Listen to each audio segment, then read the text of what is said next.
Hello and welcome to another Magic the Gathering draft video. It's Al here with you, and this is how to draft MTG. This is my Magic the Gathering Spider-Man crossover draft guide. Get you all set up to draft the new set. So let's get right into it. As always, please click like, click subscribe, and leave a comment if you want to help support the channel so my videos can get seen by more people. I really appreciate it. Thank you so much for doing so. We're going to start with the pick order for Spider-Man. We're looking at our early picks in the draft. We're going to be looking for commons and uncommons that excel in the following criteria. We're looking for flexibility, rate, power level, curve, which mostly means low mana value, cheap cards, and synergy. These cards are going to include premium removal. The only card in this category for me at common or uncommon is Remorseless Coup, which is 2 and a black for an instant to put a creature on the bottom of its owner's library, and you lose 2 life unless you control a villain. I'm going to be going by the Magic Arena names for these cards, as big of a Spider-Man fan as I am, just because that's where I'm going to be playing the set, and I think most people are at this point as well. We've also got the good removal. These are high picks, but other top cards may be taken over these cards. Again, we're just looking at commons and uncommons. We've got Mothwing Shroud in white, 2 and a white for an enchantment that comes in and exiles something. Snatch back for 1 and a blue for an instant. With kicker of 1 and a blue, return a non-land permanent to its owner's hand, and if the spell was kicked, you draw a card. Damning Caress, 4 and a black for a sorcery. Costs 2 less if you control a villain, destroys a creature, and you gain 2 life. Scorpion's Sting is 1 and a black for an instant. Target creature gets -3/-3 until end of turn. Shock, the classic, single red instant, deal 2. Terrific Team Up, 3 and a green for an instant. Costs 2 less if you control a permanent with mana value 4 or greater. And 2 of your creatures get +1/+0 and punch an opponent's creature. We've also got premium rate cards. These are cards that are just really good for the mana that you're spending to cast them. We've got City Pigeon in white, single white 1/1 flyer. When it leaves the battlefield, you get a food token. And a Crime Scene Instructor, 1 and a white for a 1/1 that comes with a 1/1 counter. And when it leaves, you put its counters on a creature you control. In blue, we've got Argear Tidal Spinner, 2 and a blue for a 2/2 that bounces something. Outsmart the Amateurs, 3 blue for an instant. You either draw 3 cards or counter a spell and draw a card. And Robotics Mastery, 4 and a blue for an aura with flash.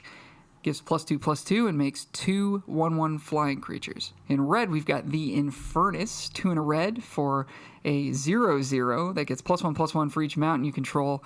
And when it comes in, you get to search for a mountain, put it into play tapped. When it leaves, you have to sacrifice a land. This kind of looks like a mono red card, but I actually think it's just quite good, as essentially it'll be a 2/2 for you that ramped you. And yeah, if they kill it, you lose the land, but that's not the biggest deal in the whole world.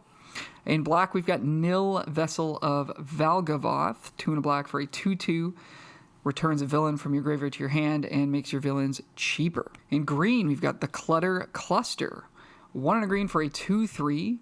It's got Enweb, which we're going to talk about in a little bit, for 4 green. When it enters, if you cast it using Enweb, you gain 3 life, and you get 2 2/1 spiders with reach.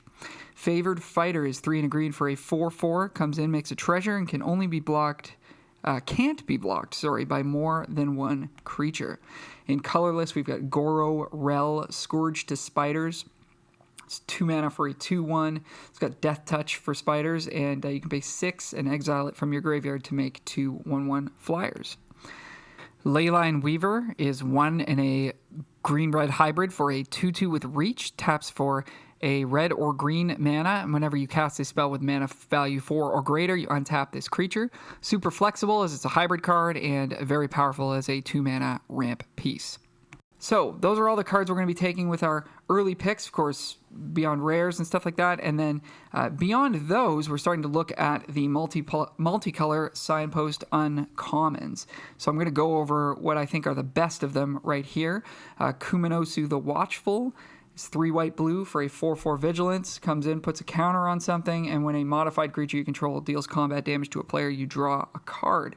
We've also got Janai and Hoppy Roof Skippers. Green-white for a 2/2. Has flying on your turn, and when it leaves the battlefield, you get a 1/1. Tyrlay Entropic Hungers, 2 blue-black for a 3/1 Flying Vigilance lifelink. You can pay blue-black and exile it from your graveyard to look at the top 3 cards of your library, put 1 into your hand and the rest on the bottom.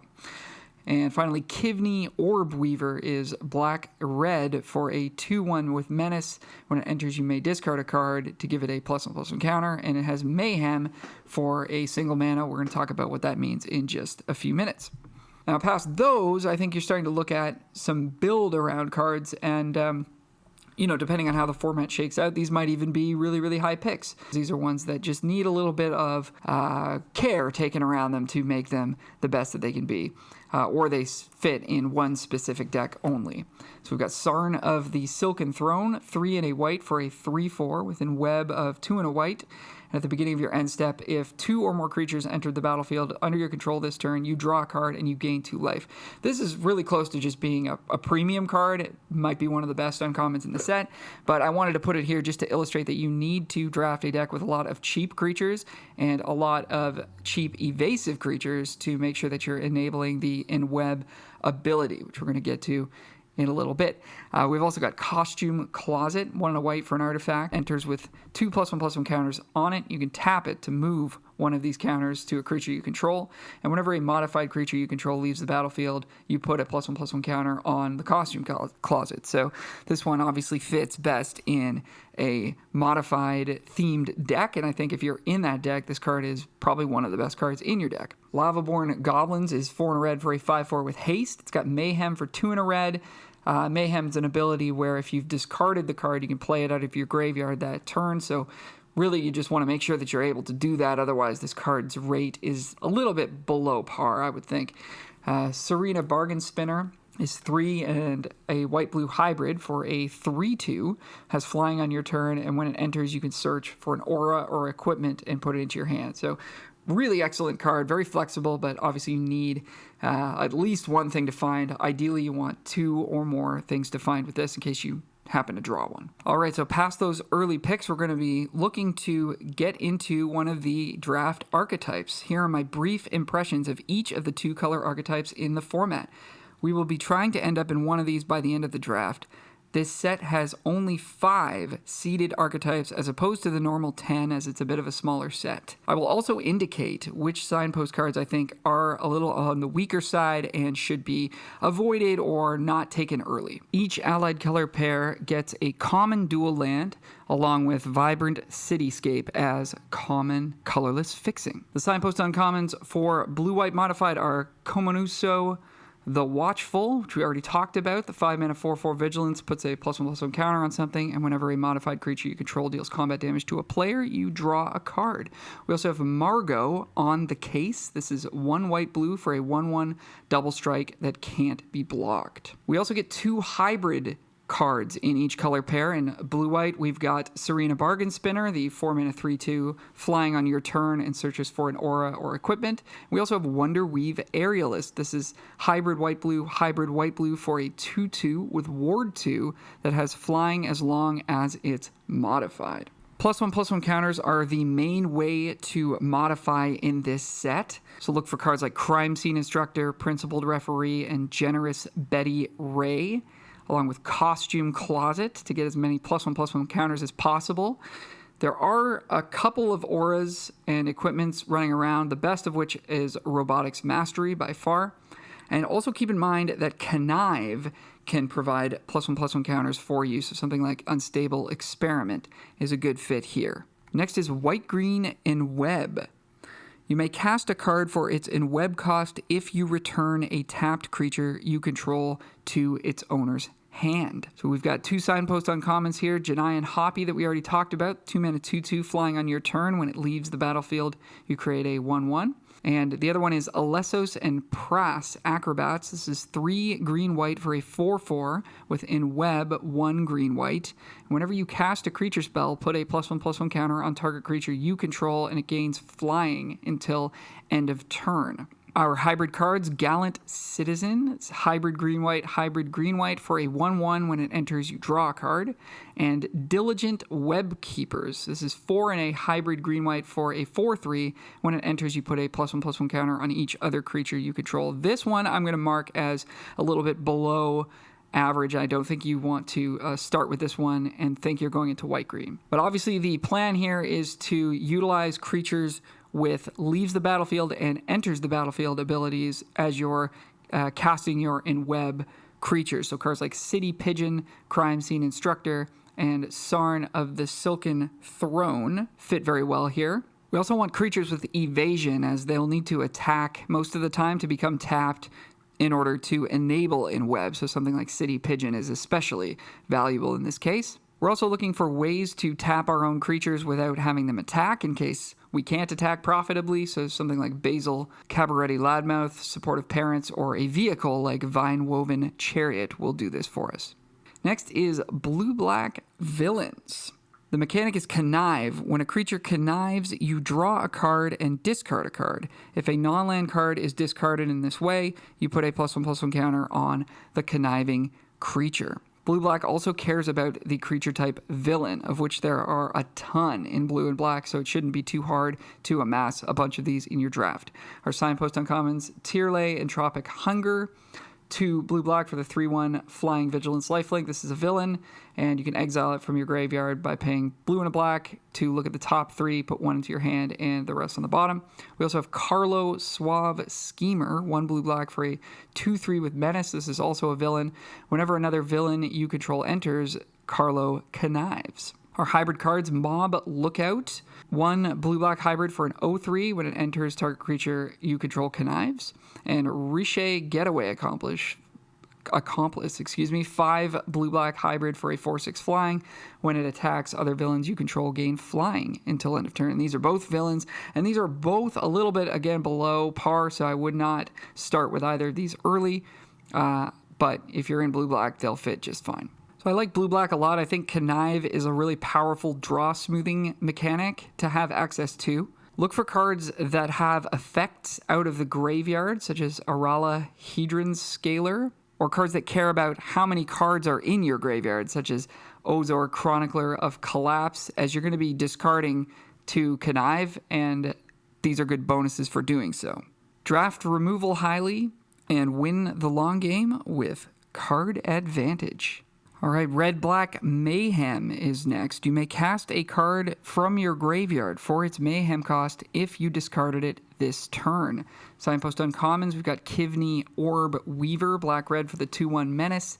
When it enters, you can discard a card. If you do, put a +1/+1 counter on it, and it has a Mayhem cost of a hybrid red-black. The other signpost is New Ensumi, Career Criminals, 3 black-red for a 3/3 flying death touch. When it attacks, discard a card, then draw a card for each card you've discarded this turn. New Ensumi I would put on the draft with a little lower priority list, as it's a 3/3. It dies to a lot of things and it costs 5 mana, but it will fit in this deck if you are in here. Our hybrid cards, Knife Trick, a single black-red hybrid mana for a sorcery. As an additional cost, you have to discard a card or pay 2. It deals 3 damage to target creature. And Crash Reckless Endrider, which is 2 and a black-red hybrid for a 2/3. At the beginning of your first main phase, you may discard a card. When you do, target creature can't block this turn, and whenever a creature an opponent controls dies, Crash deals 1 damage to that player. It's pretty straightforward. We're looking for ways to discard cards and Mayhem cards to cast as the discarded card. So cheap creatures that let you discard cards, ideally for free, such as Skittering Kitten and Wardens of Silverweb Summit are key here, and cards that care about you discarding cards like Cam and Ferric are pretty valuable as well. And then our Mayhem cards, Deathflame Burst can be a 2-mana deal for.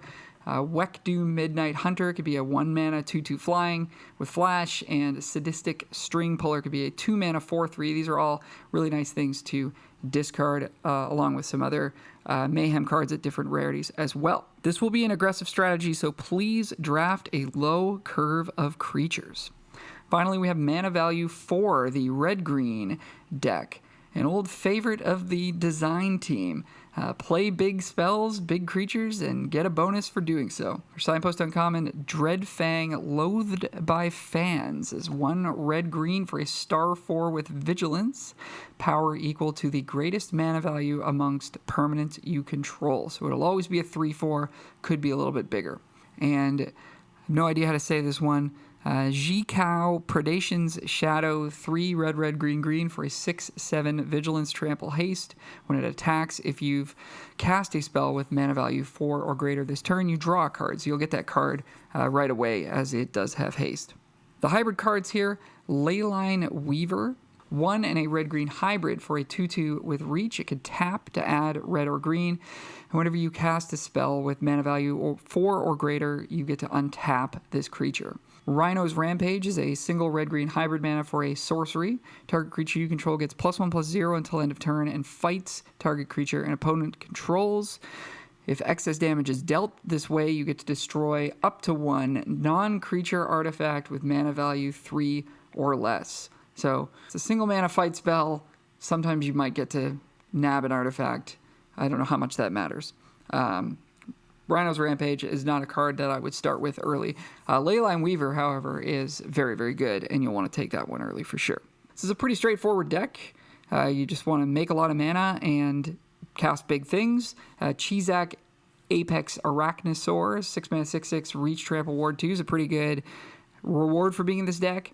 But really, this deck is going to come down to how many Leyline Weavers you can get your hands on, as it ramps you, and it also turns on Zan Tunnelweb Explorer, which has Enweb for 2 and a green and comes in and searches up a land. The Leyline Weaver can tap itself, which helps you Enweb the Zan.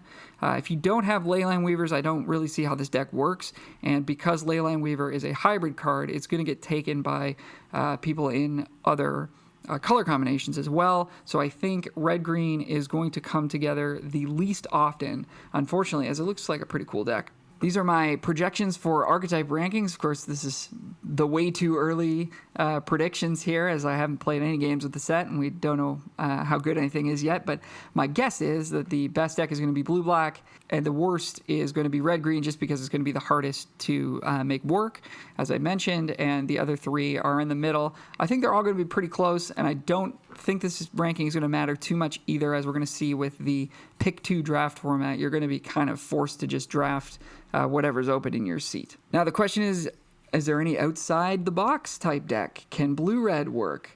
I mean, blue-red seems pretty cool because Connive and Mayhem work really well together. I think this could happen, but I think it's going to be very, very unlikely. Inherently less consistent than any of the seeded archetypes because you don't get a common dual land.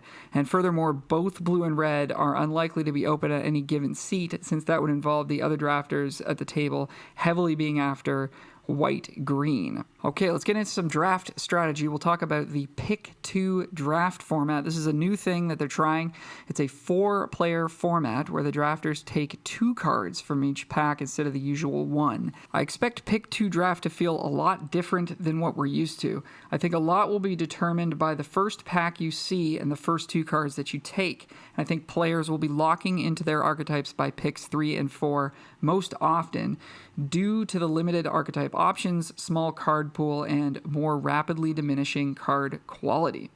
You will either lock in based on the strength of picks 1 and 2, or you'll get a strong enough signal in 3 and 4 that you'll want to follow that instead. With your first 2 picks, you should take the strongest 2 cards, though you may sacrifice a little bit of power to have those 2 cards fit together. So here are the different scenarios I envision happening in pick 2 draft.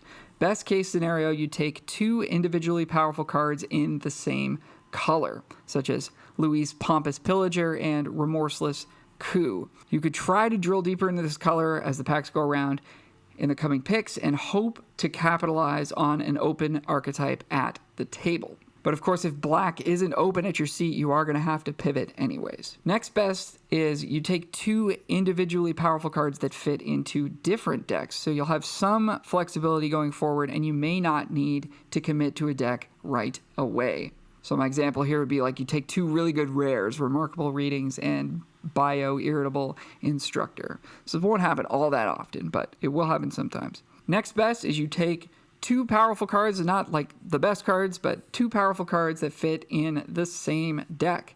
You're pretty much just committed to this deck right off the bat, but if picks 3 and 4 are somehow better than what you've taken, then you may want to switch. And so finally, the quote-unquote worst case scenario, not absolute worst, but most common sort of low case scenario, is you take one powerful card, but there's not much else in the pack, so you just take a filler card that kind of goes with it. So here we've got Tusk Unwisely Awoken, which is an excellent rare, but then there's nothing else in the pack, so you just take a Lurking Lizards, which is also green and is just kind of filler. So in this case, you're hoping either picks 3 and 4 can give you a direction, or you're just going to try to stay open through the first pack and strike gold with your first picks in the second pack. You'll have to commit somewhat through pack 1, though, as you can't afford to throw away an entire pack's worth of picks. So you can see how, in my opinion, pick 2 draft is going to really sort of handcuff the players. And we'll see if it's fun or not, or maybe I'm completely wrong and there's lots of play to it, but I think your destiny is shaped very, very early on in this format. Now, I believe they're also offering standard sort of 8-player pick 1 draft for this set as well, so I'll talk about my thoughts on that. Try to stay to one color if you can through the early parts of pack 1. That'll be harder to do in this set as there's only 5 archetypes, so you'll be committing to a deck a little bit sooner. The better your early picks are, the more you want to stick to that color or that archetype, and the worse your early picks are, the more you want to take chances on other colors. Keep in mind that single-pipped hybrid cards can fit into up to 3 archetypes in this format. And pay special attention to picks 9 through 14, known as the wheel. This is really important in this format, as it will show you the cards that no one else at the table wanted to take. And if there's a clear archetype that's available in these picks, you may want to switch and jump into that. Pay attention to the pack direction as well. The packs are moving in the opposite direction during pack 2. So if you're seeing lots of great blue-white cards going around in pack 1, you probably won't see those in pack 2.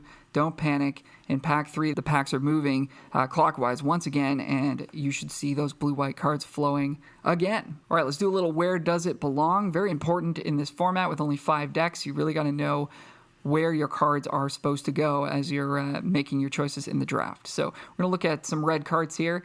Leyline Weaver. This is the 1 red-green hybrid for the 2/2 that taps for mana.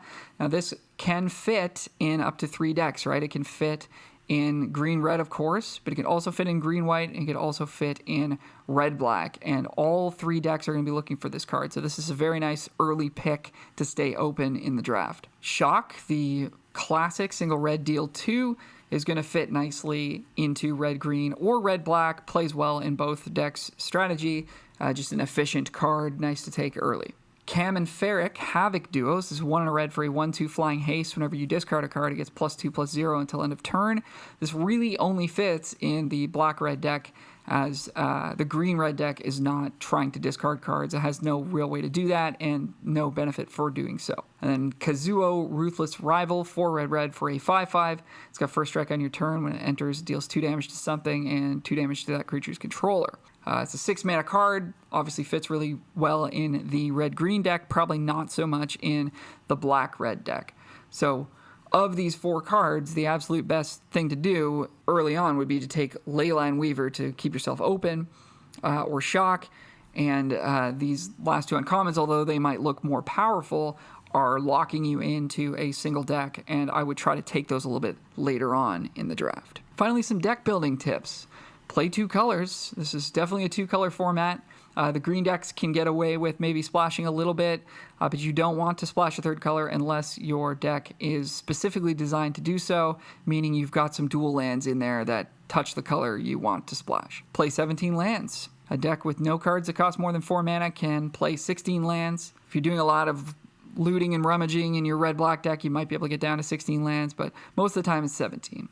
And finally, play a low curve, lots of cheap cards, and few expensive cards. That even goes for the red-green deck. You don't want too many expensive cards. You want lots of stuff to do early in the game. All right, that's going to do it for this one. Thank you so much for watching. Again, please click like, leave a comment, and click subscribe to support the channel. Help these videos get seen by more people. I really appreciate that. And you can contact me directly at howtodraftmtg@gmail.com if you have any questions or want to inquire about private coaching. Good luck in your drafts. Thank you so much for watching. We'll see you next time. Bye for now.